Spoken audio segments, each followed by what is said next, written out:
हम ह्यूमंस को अपनी ग्रोथ के लिए हमेशा एक क्वेश्चन पूछना चाहिए, हर दिन एक क्वेश्चन पूछना चाहिए कि हम सुबह बेड से उठे तो हमें एक्साइटमेंट फील हो। अगर सुबह उठे और एक्साइटमेंट फील हो रहा है तो कॉन्ग्रेचुलेसन, आप अपनी ग्रोथ कर रहे हैं।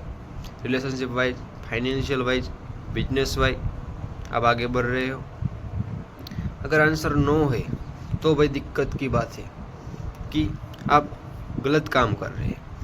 वैसे गलत नहीं, जो आपको पसंद नहीं वो कर रहे हैं। वैसे तो काम अच्छा है लेकिन आपको पसंद नहीं आ रहा। ऐसा काम आपकी ग्रोथ तो कराता है लेकिन जो आपका फाइनल पोटेंशियल है वहाँ आपको नहीं पहुँचाता। वो हो सकता है relationship wise, business wise, finance wise. तो आइडेंटिफाई करो ऐसा कौन सा काम है जो मैं करता हूँ मुझे मज़ा नहीं आता, मुझे डोपामिन नहीं मिलता उससे, मुझे एक्साइटमेंट फील नहीं कराता। उसको आइडेंटिफाई करो और स्टेप बाय स्टेप वैसा काम उसमें डालो कि आपको जो मज़ा दिलाता है और एक्साइटमेंट फील करता है, जो पैसे भी कमा के ला सकता हो काम और आपको अच्छा भी फील कराए। धन्यवाद।